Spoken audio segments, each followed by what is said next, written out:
Siguro ay makakahabol ka pa naman kung bibili ka ng mga soy-scented candles na ito para sa undas.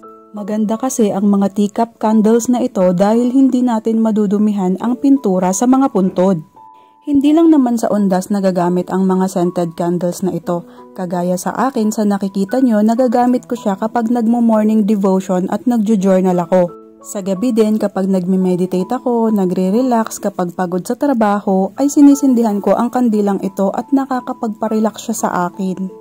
Maraming iba't ibang scents na pwede kang pagpilian sa mga scented candles na kagaya nito.